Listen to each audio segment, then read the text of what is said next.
Hey, welcome to Biofounders, the podcast where we have fun conversations with the founders, hackers, scientists, artists, and investors you haven't met yet. In this episode, we have Grace Chuang, a chemical engineer turned creative director, or as we would both agree, a bio-creative. At Ginkgo Bioworks, she orchestrated branding for the company's IPO, which was the largest of a biotech startup ever. And she co-founded Grow, a magazine about the societal aspects of biotechnology, which circulated more than 15,000 copies around the world, many of which I bought myself and loved them. She was the first scientist to be recognized by Young Guns as one of the top creatives under 30 in the world, and her work has been recognized by the Art Directors Club, Society Publication Designers, Print, and many others. In 2022, she started doing freelance work for companies like BitBiome and Solugen, and last year, she joined forces with Christina Agapakis, someone whose Biofounders episode you should really check out as well, to start Oscillator, an agency that crafts new stories where biology and technology meet. This episode is definitely for the bio-creatives, whether you're into branding or storytelling, or you're just curious to learn how someone like us thinks. We talk of why branding can sometimes feel like therapy for scientists, fears of B2B and B2C biotech companies in their storytelling, what questions Grace would ask if she was leading a biotech magazine today, and what's missing in the biotech spheres these days, new branding formats, and the Oscillator ethos.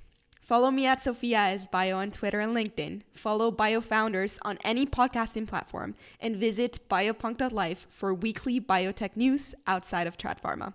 It's time to release our creative biotech powers.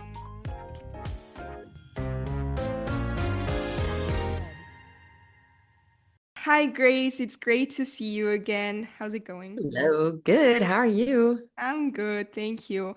So it's been a long since we last chatted, and I would love for you to give us an introduction of yourself, a bit about your work in all of the different places you've been, perhaps particularly Ginkgo, and some of the journeys that you've taken. Yeah, I would love to. I'm actually was like telling someone the other day, I was like, how did I meet Sophia? And I think it was like on Twitter or X or whatever, That's right? right. I think you just like tweeted about Grow, and then we were like, oh, this person seems interesting. Like they're like an up and coming bio person. And so, but yeah, anyways, my background, I am a scientist by training. I studied chemical engineering, and so spent a lot of my early days like in the lab when I was in college and just really thinking like I'm going to do R&D, I'm going to run experiments, that's where I love to be. And then as I was doing that more, I started to think about like, is there more than what's in the lab, and what is how do you apply these things to the outside world? And it felt sort of like disconnected in my classes. And so I started looking for other creative outlets, and for me, or like other outlets, and for me, that way that I did it was through creativity.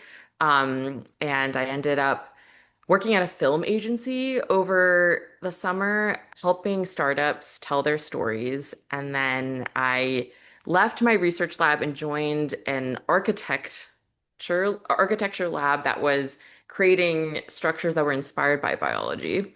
Um, and then I was doing iGEM, but as I was doing iGEM, I also became increasingly like started doing more of like the human practices side of things, and then web design and like how do you communicate and tell these stories. Um, and so all that together, I just became fascinated by this intersection of science and creative, art and science, and biology, and what that looked like. And started carving a path out for me then. Now I think it's like a little bit more common to find more of these things, but I think when I was in university, it felt like no one knows what I'm talking about, and like I'm a crazy person or something. Yeah. And so, along the way, as I was looking for what I wanted to do, I was like, do I want to go to grad school? I was applying to like design jobs, but um, couldn't get any of them because I didn't study design. But then I didn't want to do like just only engineering or only being like a researcher or something like that. And I came across Ginkgo Bioworks also because of their connection through iGEM. And then I met Christina Agapakis, who has been on this podcast previously, I think. Yeah. But she is a science communicator, bio artist, storyteller, and she was the creative director at Ginkgo at the time, and she ended up hiring me. And so I spent 4 years at Ginkgo leading brand and design, did all sorts of things. So we started a magazine, watched Ginkgo go public, leading brand through that. We did a rebrand of the website. Every like sort of like deck, like talk you could think of, I touched. We did events.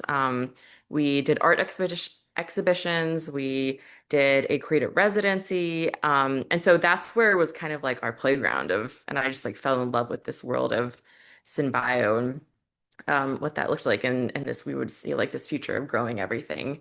So yeah, I left Ginkgo in 2022 and I started freelancing because I was wanting to think about how could I do what I was doing at Ginkgo, but with other clients. And so did that. And then this past year, Christina actually, she ended up leaving Ginkgo. And so we partnered back up and now we are Oscillator.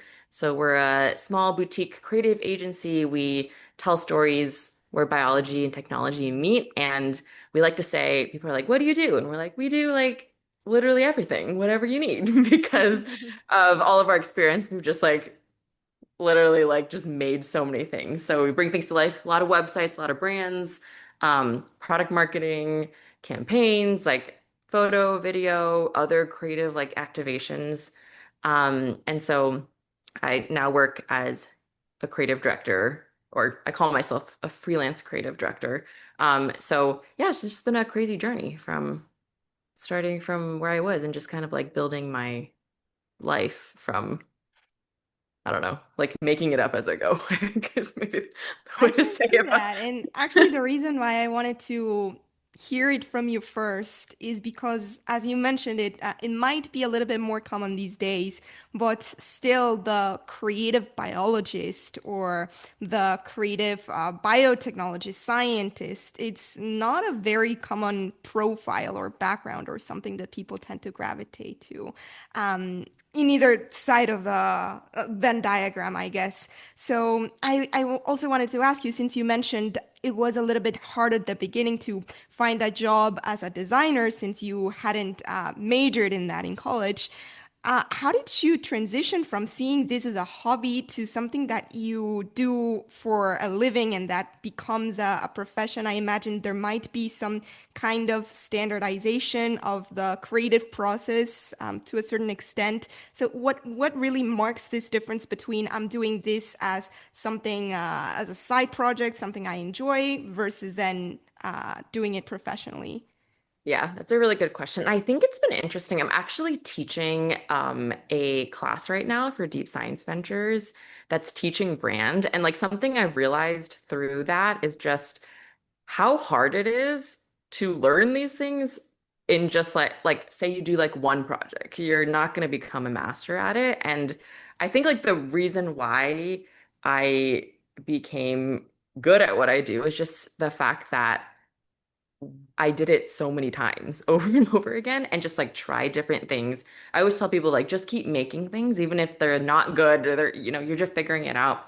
The first issue of Grow, I didn't know what I was doing, but we like made a magazine and then we just did it again and then over time like you just really hone your craft on it. I understand like not everyone has the resources to do that, so it can be hard for people, but I think there's more tools available online now too where you can put things out digitally. Like you don't have to like always be putting so much investment to things. But yeah, I think that's one thing is just like you keep repeating it and seeing what works. At this point, have worked with so many different creatives where the process feels so natural to me. Another thing is recognizing, I think, uh sometimes people are also like, oh, is there like a playbook? Like, can I get like a manual for how you do this creative work? And I think there's like certain things like, I can show people like, okay, here's the tools I use, here's how we generally start out. But I think part of it, so much of it is that every project I work on, every company is so different. And it's really about like asking the right questions to get out what they need. So sometimes people are like, I need this, but I don't need this. And it's almost like a complex like problem of like how do you figure out how to tell their story? And that could look like I need to go talk to these scientists, or it could say, no, we have that down. Let's execute on the creative. So I just think like every project is so different and almost like when you if you like standardize it too much, you like lose kind of the magic behind it, which is just like figuring out problems, helping people solve like what is the technology you're building. That is like the hardest part. And I don't think there's actually a playbook for that stuff. A stereotype that I have of scientists who aren't in this creative world or who aren't as interested in these more artistic areas is that they may not have the taste, right, to Hmm. understand like not only from an aesthetics perspective, but also how do you communicate something, how do you make it friendlier to different audiences. So my question really is how then do you make is it about the process you just mentioned that you make your work seem logical to them and seem valuable? Like are there any, issues or challenges in people understanding the value of this branding work? I actually, it's interesting because used to feel that a lot. And I mean, again, like when I was like starting out as a designer, like, well, I would work like on like slides a lot and I would get like presentations that were just like so horrible looking that you're like, what? And I think there is this like sense of, oh, we need, if we're credible, like we will like cram as much information on a slide as much as possible. And so, I mean, I still see some of that, but I think like, also because now I've moved on to working on sort of like larger scale projects, but I think the bar for creative in the industry has like overall risen a ton since yeah, like sort of like when I started at Ginkgo, I was like, I'm changing like the aesthetic, or someone once said to me, they were like, you changed the aesthetic of what synthetic biology looked like just Yeah. because of things we were like putting out there. And I don't think it was just me. There's obviously a lot of people working on this, but like I think like compared to before where it was more standard to have like a really ugly website and brand, like now you're seeing all these companies, they launch pretty much out the gate with like pretty good brands. And they know, and there's just been a bigger influx in that. And then also with like AI, there's like, I think more Yeah. like consumer facing brands that also you're like, okay, now I need to like, people are looking at what I'm doing more than maybe like a pharma company where it's like feels more removed.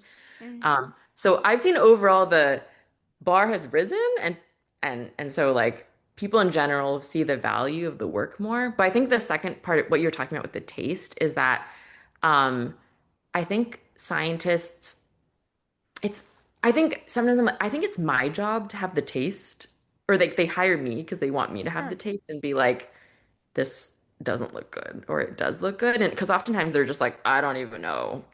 We're like, it's all the same. What do you think? But what they want to know is that they feel like understood about what they're building. So like if you're working with a founder or something, like at the end of the day, they might have feelings about your brand. They might be like, I don't like this color, I don't like this vibe. But it usually is like, oh, it's because I feel like people don't understand what I'm building. They don't get what my product is doing. Maybe I'm not reaching the right audience. Like it's always this like deeper like question. And so that's the hard part of the work and getting at that once you figure out that part and like almost like crack that. Christina and I always joke, we're like, we do like therapy for scientists. Like, what is it about this thing that makes you so upset and like triggered when you look at it? Because it's clearly not just like, I hate the color blue, but it's like something else, right? And once you get at it, and it's usually like, oh, this person said this thing to me one time that bothers me so much, and now I feel like, or like my business isn't growing because the scientists don't get it, or something like Yeah. that. And then we like address that. The brand is like the easy part. Like what it looks like is easy. That other part is like the hard part of it. And so, yeah, I feel like then it doesn't really. I never feel like I'm convincing people anymore of um like them seeing the value of what we do and but I used to. So that's a really interesting question. I'm like, yeah, maybe things have just changed or maybe people just like trust creatives more, or especially the creatives who are like a lot of us are like, we're scientists. We get you. We get the feeling. Right. We I think that understand. is an Yeah. important point. Another one, sure, is that the times have changed, as you say, like there are way more digital tools, right, to for people to be creative in an easier way. Like it's nowhere as hard, or is like Figma is just easier to use than, for example, I don't know, the Adobe suite, right? I don't know, that Yeah. would be an Yeah. example. No, it Um, totally is. but I really want to get into the fears that you were talking about and the therapy sessions with these Yes, the clients because therapy. yeah, like Christina, as you mentioned, who's been on the podcast before, she also shared with me once about, and I think she's written about the fears that sometimes scientists have, not only again in branding, but in their science communication, in the way they present, in the way they speak about their science, in the stories they wrap their science around. So I wanted to ask you, what are some of the most common fears you've identified in biotech founders? Yes. Okay. This is a really good question. So one that we notice a lot is because a lot of times this like you've built your whatever you're working on, your technology, and then it gets to the part where you're like, I'm ready to announce it to the world. And so that's where a lot of times Oscillator will come in and will be like, okay, we're gonna help you with your PR, your messaging, your what are you gonna say? And actually, there's like an Asilomar. Have you heard of Asilomar before? It's like a Yeah, yeah. yeah, there's the like Rolling Stone article that came out after somewhere in like 1975 was like, oh, like now that I forget, it was like now that 180 scientists have like learned how to rewrite DNA, what are we gonna say? And that's basically what I feel like is like the crux of people's fears and anxieties is you get to the end part of it a lot of times and you're like, okay, I got this.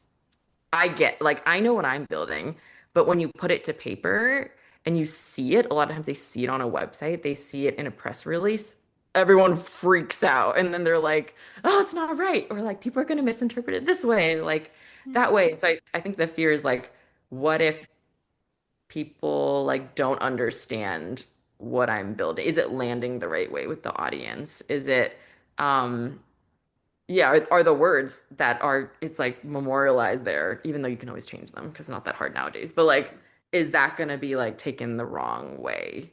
Um, and so I think part of it is like that of like how you want to be uh viewed by your fellow scientists. And sometimes it comes down to credibility. Like some people are like, nervous, like maybe they don't have as much funding or as much clout or whatever. They'll be like, people won't take me seriously. There's that part. There's like the perception. I guess this is like therapy, right? You care about what other people think about you, which Sure. is like what all of us struggle with. So it's like, what are people, strangers I've never met, gonna think about me? What are the customers? What about the people who are like really serious vibe. Yeah, the investors. What is everyone gonna think? And that's where the fears come through. Since you've actually worked, I think, with both consumer facing and more B2B companies, do you think these fears are different between these groups or are they similar? For example, like credibility might not be as important as trust in B2C companies. Yeah, no, you're totally right. Yeah, I think like okay, B2B is it's like credibility. It's like we need to show we have publications. We are like we have a lot of like great scientists on our team. We have these like legit partnerships. Maybe people are like these logos are really important to us, that type of thing. We have the right voice. Like a lot of times I think B2C is more like that. Hmm. Or sorry, B2B. And then for the consumer, the B2C, I think it tends to be more like, yeah, the tr people transparency. Are people gonna understand like the process behind how we're making things, why it's different, what would make someone want to buy this, those types of things. And so, yeah, I totally think the fears are different. And those seem so simple, but then it actually ends up becoming like it like logically makes sense, but it always is something deep rooted in like a scientist like brain, I feel like. Like I secretly think it's like you didn't get published in Nature 10 years ago, and that's why like Their you're PhD like, traumas. yeah, it's like PhD trauma is like coming out. So what were some fears when you were designing what I don't know, hundreds of thousands of people would see at Ginkgo's IPO? Oh, I had so much fear. Like I was like, yeah, because you were such a small team.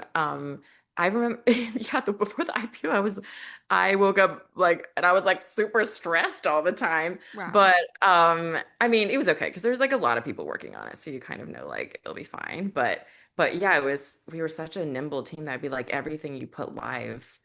I think the week of the IPO, what did we like sent off? I remember we sent off Grow, the third issue to print the same week that we did the IPO, then did like this like giant, like it was called a pipe deck, which is like the deck you do for like when you announce you go public. So I like designed that. And then yeah, we put a giant T-Rex on the New York Stock Exchange and then Yeah. designed all these screens and like um I think I had confidence the messaging was gonna land well. So it wasn't necessarily about that. It was more just like you stare at something for so long that it's like you become attached to it. So it's like, am I making the right thing? Am I going to make a mistake? Like that type of thing. But I don't think I had fears about like what the public would like think about us. It was more Mm, just, will I make a mistake in my own work that I'm working mm, on? I Um, see. But yeah, I mean, I felt this way about Grow too. Just like, whoa, like so many people are like reading this thing now. And it has to be like really good. And we have to keep raising the bar for what people are seeing and reading. But I think as you mentioned previously, someone told you you've changed together with the team at Ginkgo and others how synthetic biology is seen from like I don't know maybe boring pharma to dinosaurs at the New York Stock Exchange. So Yeah. I don't know, like, were there really not any fears around that, like being this weird synthetic biology company with, let's bring back dinosaurs branding and like, bold, the way I see it is it's bold branding, at least still within the community. Yeah. It's I'm trying to remember how that decision of the dino came about because I feel like we had gone back and forth and actually um there okay, so I remember the original idea for that. So you get like a banner that you put on the New York Stock Exchange, and the original idea was like we should make this like solar punk illustration that's really beautiful. And we actually did end up making that. You've probably seen it in like a lot of people like use it as their like background banner. It's like this Their blue Twitter green. banners. Yeah, and that's like the dinos are very small. Yeah. But then we got that done, but then there was also a secondary option, which was like just put a giant T-Rex. Mm. And we went with that. And but yeah, I mean I think Jason Kelly was like, do it. So and I don't think anyone questioned it. We were just like, okay, sounds Sure. good to me. Like Sure, it it was was art the it brand was was already in the culture of the company, I guess. yeah, yeah. And it was like the tagline we put was like grow everything. So it just kind of fit. And I mean, people at the New York Stock Exchange were like literally like, I've never seen anything like this before. Like, and they were like, this is like the most beautiful thing we've seen. Because people usually just put like a I don't know, their logo or something Yeah. with some random imagery.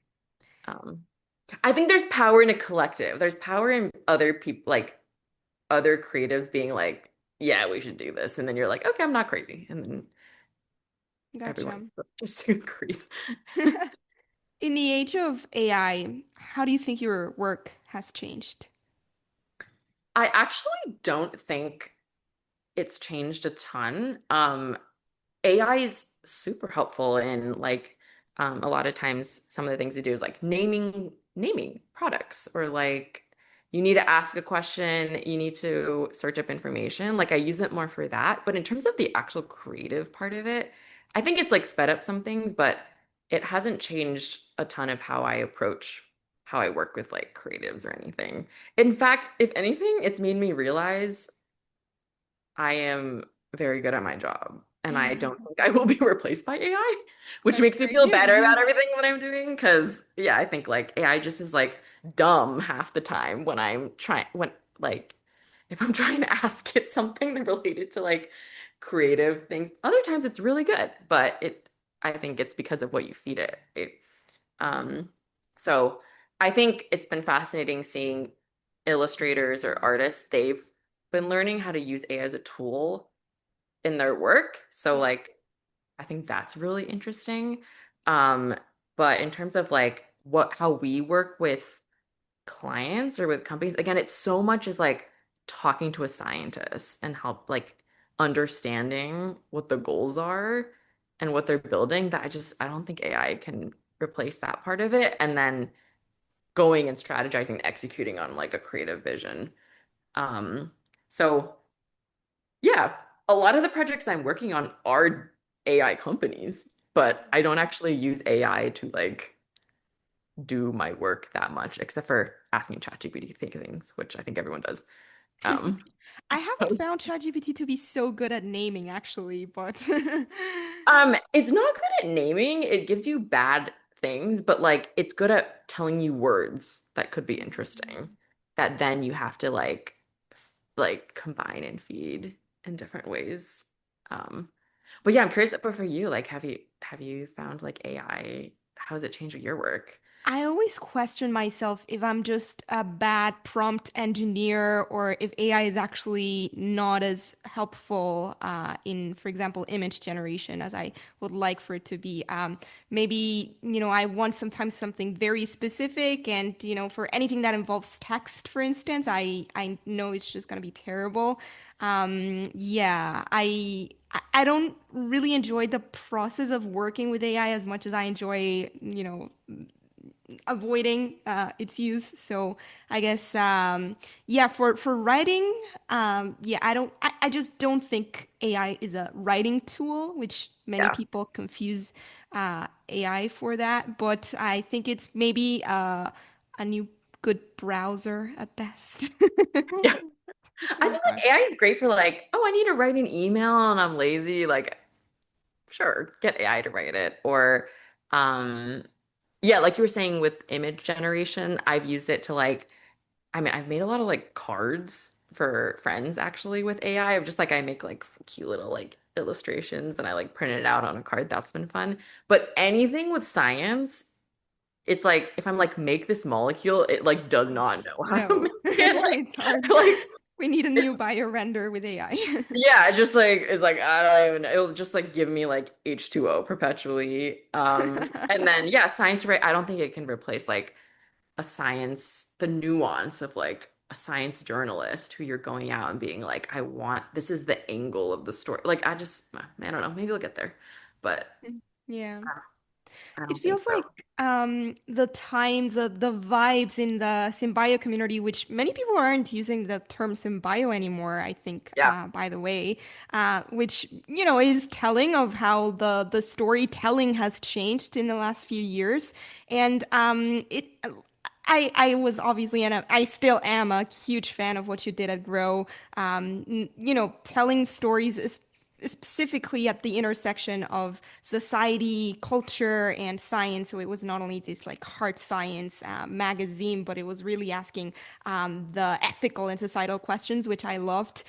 Um, do you think what questions would you be asking these days? Like if there was a grow issue today, what would it be, and how would you basically produce grow differently in 2025?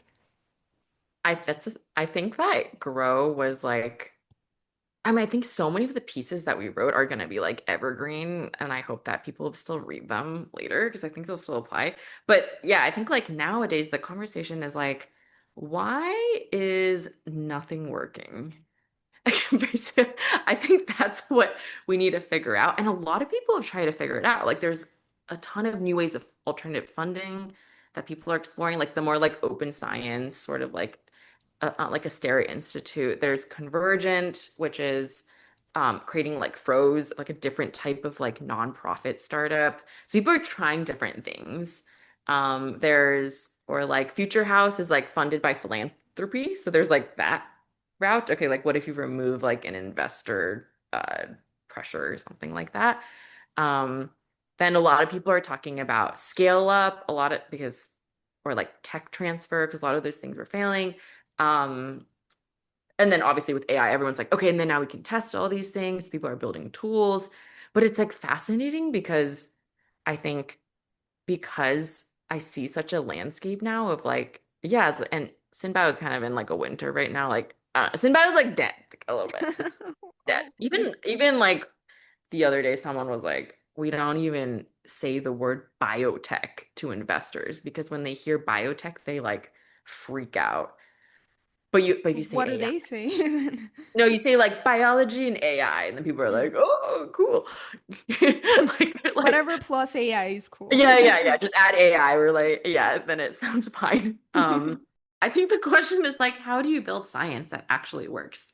Oh, the other thing, oh yeah, PhDs are getting like defunded all over. Science is just getting defunded too. There's like that thing. So I think like the mood is like low.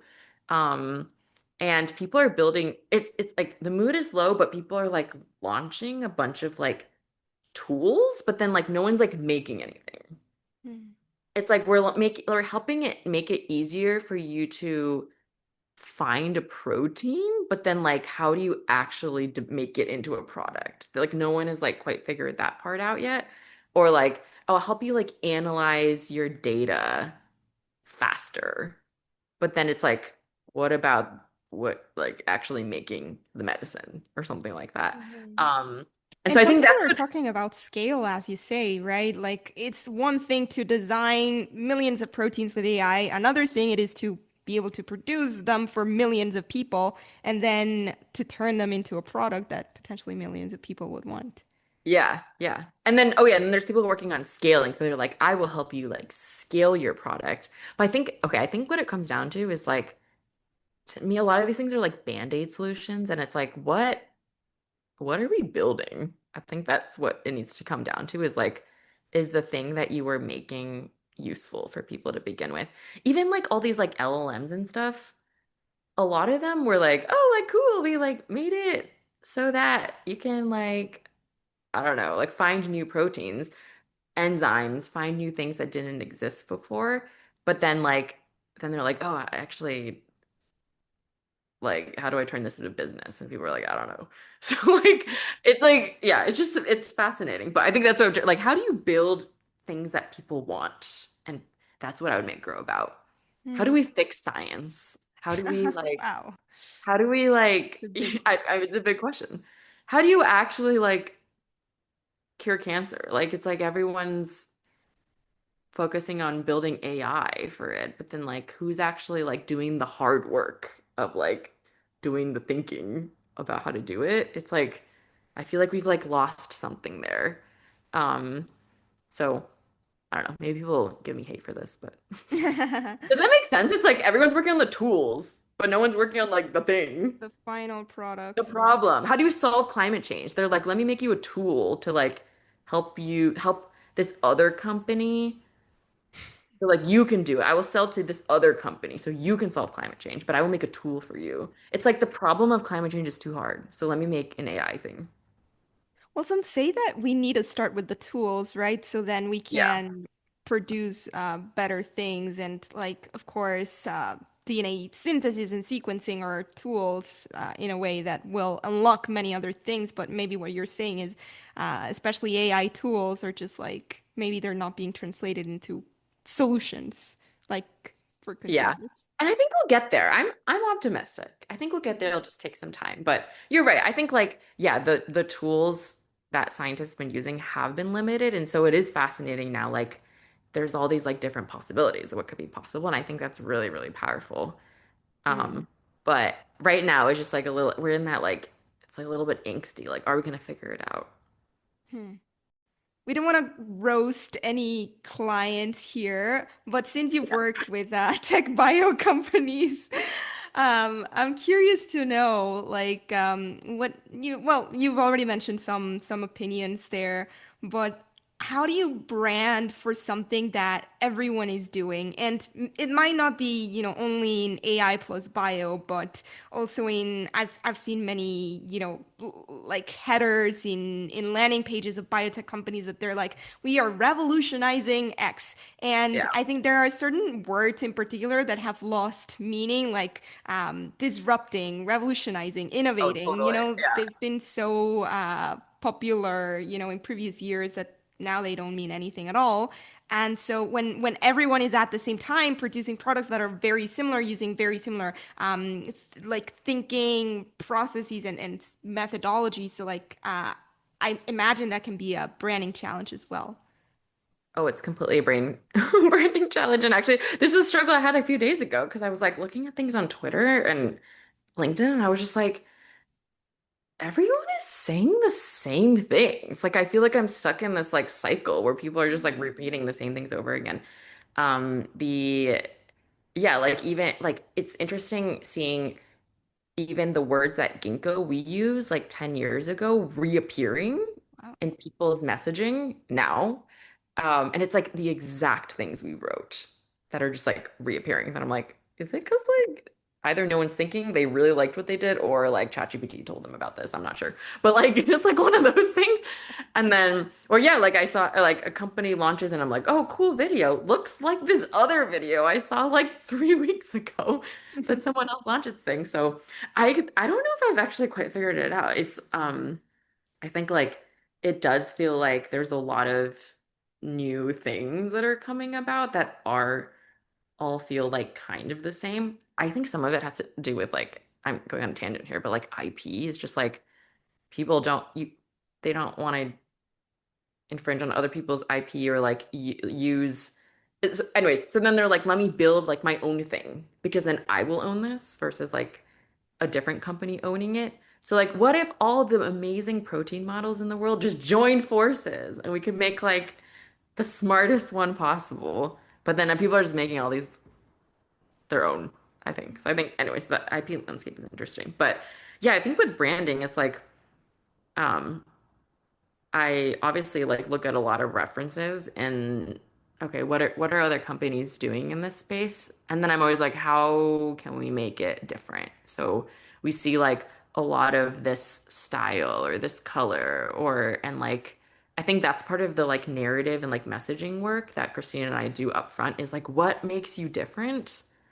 What is the crux of the thing that like makes you stand out? And then we try to push that forward in the Hmm. branding and like really try to communicate that. So I think that helps. Another thing is just like yeah, even like oh like people need press releases whatever. But the most interesting projects that I think like we like to work on are like what are like new formats that people aren't thinking about yet. And the landscape is constantly changing. When we launched Grow, it was like no one made a magazine. Now there's a lot of magazines. Now everyone has a Substack.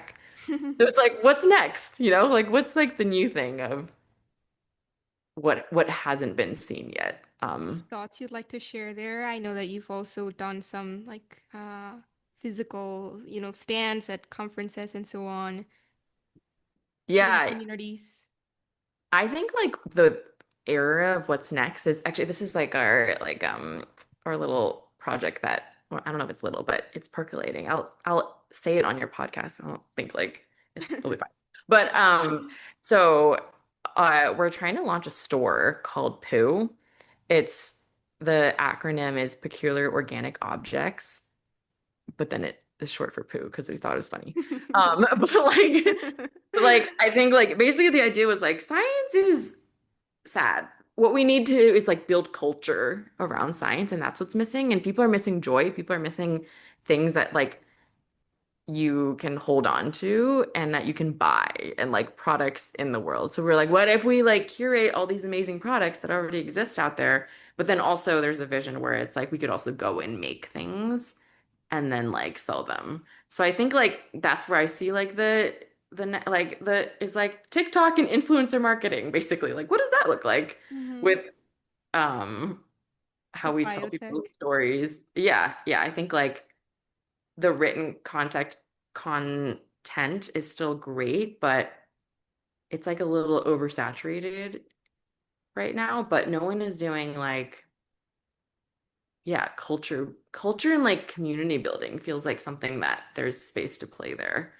Um, Yeah, it so feels like the that's why I'm pendulum excited about is swinging back to in-person physical objects, when everything is so like AI can generate like millions and millions and millions of things online, then like I don't know that the physical starts to regain some value. And then I imagine like if you have something, I don't know if poo is going to be about like biotech consumer objects, or are you Yeah, it's thinking like about? bio-inspired things. Yeah. Gotcha. Yeah, yeah. I think, yeah, I'm eager to learn more about it. Yeah. I know it's still in the works. We're still figuring it out, but yeah, that's where I see a lot of things, I think. And then, I mean, I think what I'm interested in now is also just like, I think you can have beautiful marketing, visual storytelling, but if your product is not good, it's sort of like, it doesn't make any sense. Doesn't stand the test of time. Yeah. So now is like, I think like, it's like, okay, if like, let's not like do that until we figure out what's your product strategy and all those, who the markets you're targeting, how is that different? And then once like sort of that groundwork is laid, it makes the other work super easy and just come like really naturally. Um, So we so talked about how to find out the what makes each one of your client companies unique. What makes Oscillator unique? What's your ethos? um, our ethos, well, okay, I think what makes us unique, first of all, is one, we're scientists. We're scientists and creatives. Two, we're small, we're nimble, and we get a lot of things done. So a lot of maybe bigger agencies have more of a process. They have a lot more people on their team. For me, it's Christina and I. We bring in who we need, so that makes us able to go a lot faster. It also enables us to basically adapt to a client's needs. Um, and then, yeah, I would say like we've been working in the industry for such a long time. We're really good at what we do. And so, yeah, you can tell that when it feels like we are able to like understand our scientists better and then incorporate that at work. So it's like the strategy up front, but then also the execution from end to end, I think is like sets what sets us apart. But I mean, in general, it's kind of weird to like talk about yourself. I think the work speaks for itself of like all the things we've been working on, which is Gotcha. like a lot of stuff. So, yeah, I think there's still also a lot of room like for like a lot of other creatives too. Which has been fascinating to see that again, what I talked about, the freelance community in this space has been really growing, which I am like super excited about. There's just like a lot of work out there so to do. So I don't think like it's running out anytime soon. Hmm. Yeah, I was thinking also of as a creative professional yourself, you've been, sharing here a lot of the things you believe in, whether things are that are right or wrong or should change or should stay the same and so on. Could you share a bit more about like some core beliefs that you have as a creative person, like this should be this way, and maybe they're a bit contrarian or maybe they're more consensus, but yeah, do you keep any of these beliefs in mind when you're either partnering with clients or even with Christina? Like, what's something you share? Mm. What is my, I think this goes back to your like ethos question too, of like, what is like the thing? Um, Make things that don't suck. I don't know. Like, I think that's just part of it. It's just like, just make it like, yeah, I mean, I think the core ethos that I've always believed is like, how can we like change the narratives of the field. It's so much more than just or I think maybe this is also what sets Oscillator apart. We're not like, oh, we're a branding agency. We're not like we're designers. We're not we don't make websites. Like even though we make a lot of websites, don't get me wrong, we do. But it's like there's other people who be like, I am a website agency. I am a, this or that. And for us, we're like, no, we're like trying to like make science work through a creative lens.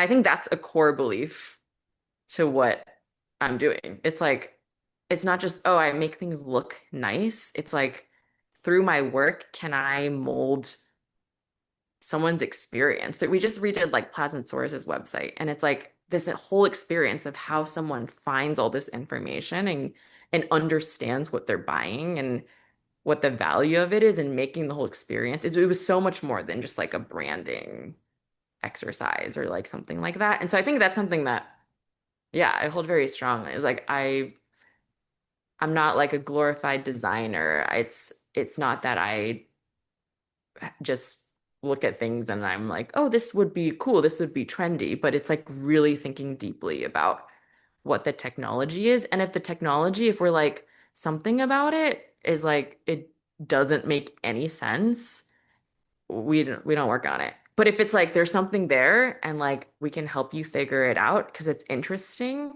how you're talking about this in a way that like other people haven't talked about it before. And it's like, okay, we see the vision. Let's help you execute. Let's tell it to the world. Let's help people, other people understand what that is. I like that. Yeah, it answered my ethos question. I think I really saw like this. How do I enable science or biotech to reach like to go farther through branding and through marketing and through all these things? So it becomes like a means to an end, right? Yeah. Yeah, totally. And that's why I think our approach isn't like one size fits all of like even like IDEO, for example, is like they have like a framework. They're like we run a design sprint and like I think the way that Christine and I do things is a lot more amorphous, where we're like, we're just like in the mess. And then we're like, we can, but we know how to break through and get clarity. And at the end of the day, I also like, we just like making things. We just like putting things out into the world and like building community, activating other people, helping people become better communicators, like all of that. I was Super gonna important. start to close the episode, but then you mentioned Christina again, and I remembered that I also wanted to ask you, um, how's your relationship with her as, professionally evolved ever since you met? I don't know if she was at a point or still is a type of mentor to you, or and like how do you also find, if that's the case or has been the case in some way, how do you also start to find your own voice and as a creative person? Yeah, it's super fascinating because I think like when I met Christina, I think I was like 20 or Wow. something. So it's been like a while. Yeah.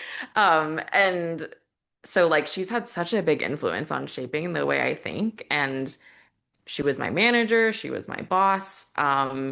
She hired me and so now as we embark on this oscillator journey together, it's fascinating because we truly are like equals. Like we're business partners. It's not like a like this Equal anymore. hierarchy. Yeah. Yeah, we're like this.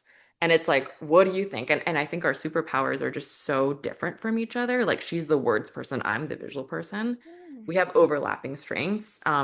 There's a thing, it's what's it called? The six like working genius types or something like that. And The then there's six like ones that are hats. like, yeah, you're like better at like invention or coming with the ideas. Other people are better at like execution. And basically all of our working genius types either like there's some overlap and then the other ones are like we have the different ones that together we form the entire Wow. spectrum. So I think like it's just like yeah, it's been amazing to work together because I feel like we just like mind meld and we like know how to get things done.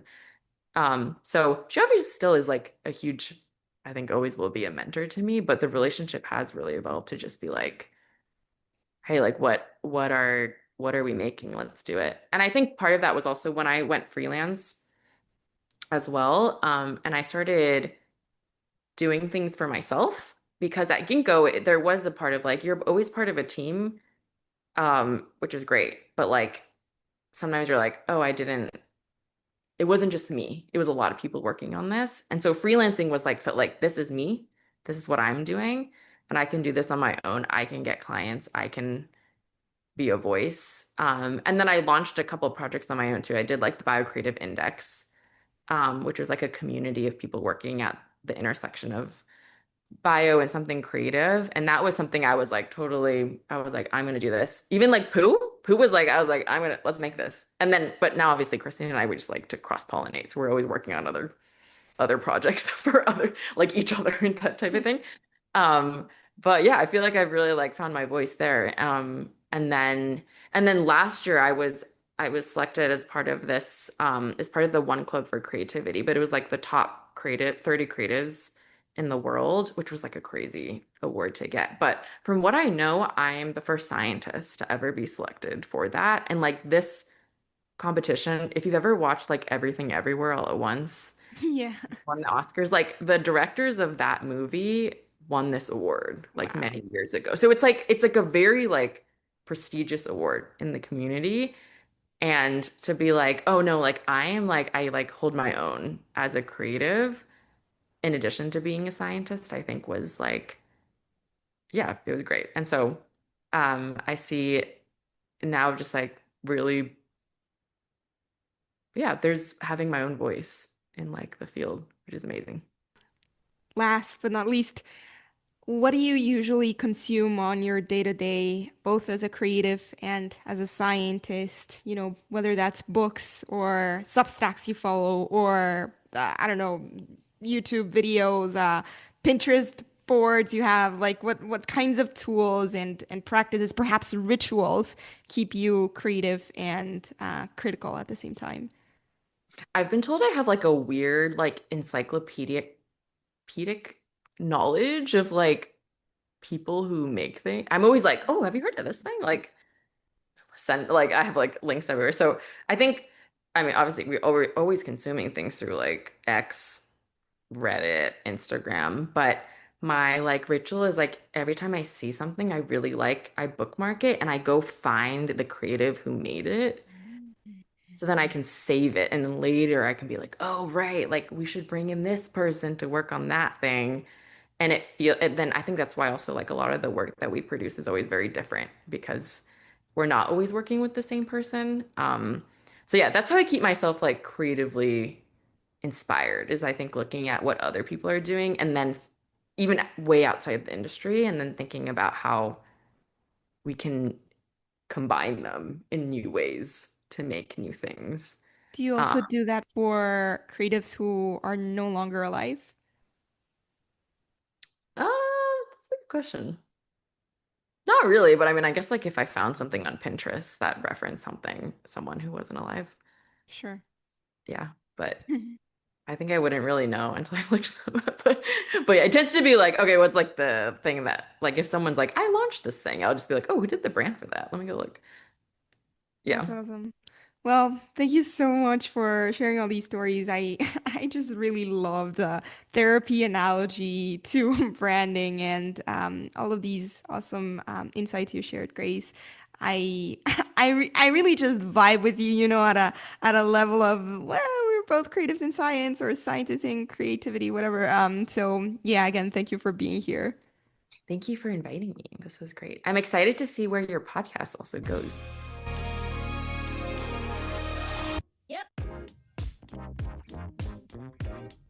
Thank you for listening to this episode of Biofounders. Follow me at Sofia as Bio on Twitter and LinkedIn for more biotech content. Visit biopunk.life, link in the description below, and subscribe for way more biotech stories, weekly news, and more episodes of Biofounders. See you in the next one.